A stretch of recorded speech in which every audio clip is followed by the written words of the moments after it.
Dalam nama Bapa dan Putra dan Roh Kudus. Amin. Shalom Aleihim. Berjumpa lagi dengan saya pada perenungan hari ini, tanggal 28 Mei 2021. Tinggal dalam Kristus dan berbuah. Bacaan liturgi hari ini diambil dari kitab Sirak 44 ayat 1 dilanjutkan dengan ayat 9 sampai dengan 12 dan Injil Markus 11 ayat 11 sampai dengan 26. Saudara-saudaraku yang terkasih di dalam kasih Kristus, kalau kita membaca Injil hari ini saudara, mungkin sedikit kaget dan aneh. Kenapa? Kenapa Yesus mengutuk pohon ara? Dan lebih anehnya lagi saudara, saat itu bukan musimnya pohon ara berbuah. Tapi kenapa Yesus mengutuk? Kalau kita tidak memahami akan pohon ara, kita akan kesulitan untuk mendapatkan jawabannya saudara. Waktu itu memang bukan musim buah ara. Maka berkatalah Tuhan Yesus pada pohon ara itu, "Jangan lagi seorang pun makan buahmu selama-lamanya." Maka seketika itu juga saudara, keringlah pohon ara itu. Para murid yang melihat kejadian itu menjadi tercengang.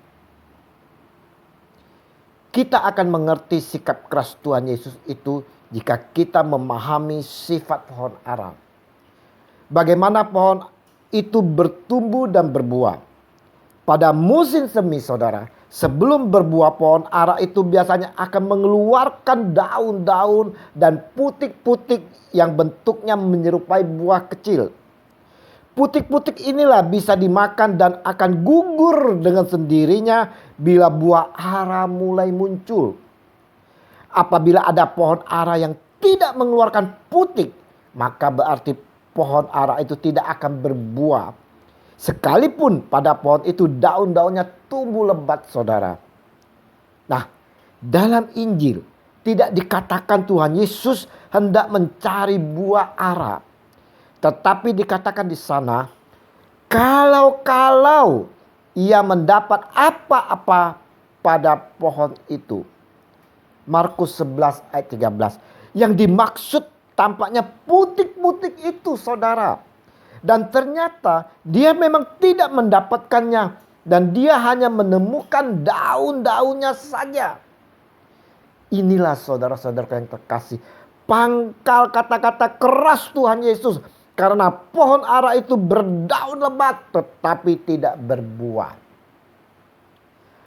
Pohon ara berdaun lebat tetapi tidak berbuah adalah gambaran-gambaran kita semua. Di mana kita yang rajin mengikuti ibadah formal, tekun menjalankan aturan-aturan keagamaan.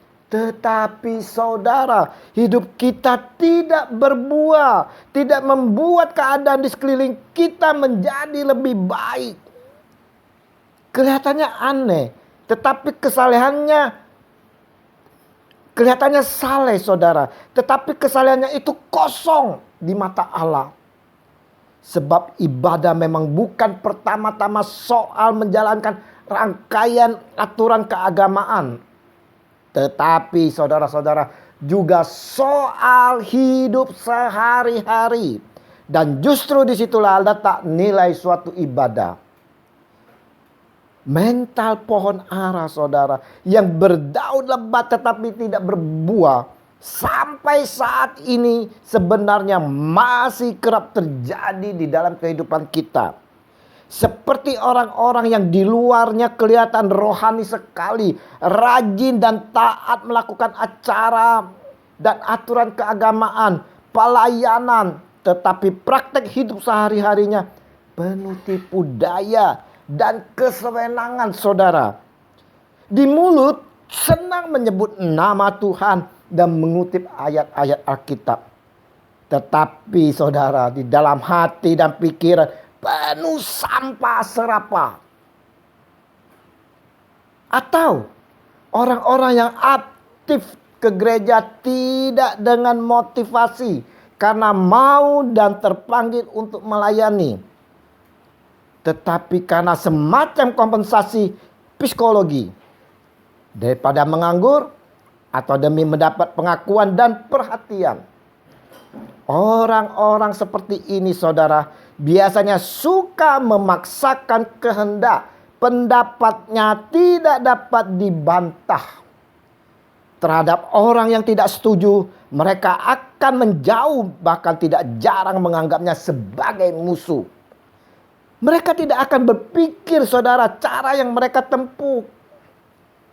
Kristiani atau tidak, pokoknya keinginan tercapai. Biasanya mereka sangat rajin, tetapi kerajinan itu kosong karena tidak mendatangkan sukacita, saudara. Adakah kita termasuk mental pohon ara ini, saudara? Adakah kita termasuk golongan-golongan orang seperti di atas?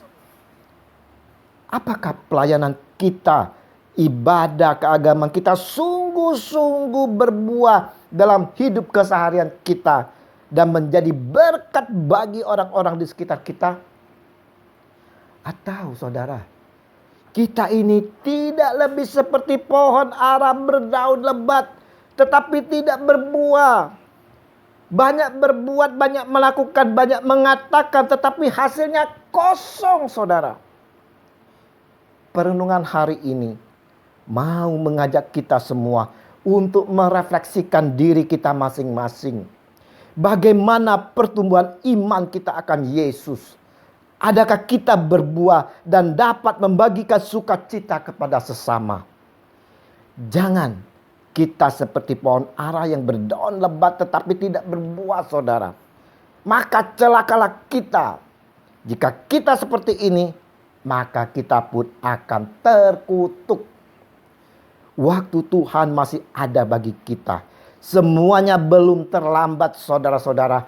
Kalau kita mau bergerak untuk bertumbuh, tinggal dalam Kristus dan berbuah. Kita mau hidup dalam komitmen, kesetiaan dan ketaatan di dalam Yesus. Mau berpegang teguh pada firman-Nya dan mau melakukannya. Yesus Tuhan, kami mau hidup bertumbuh dan berbuah menurut kehendak-Mu.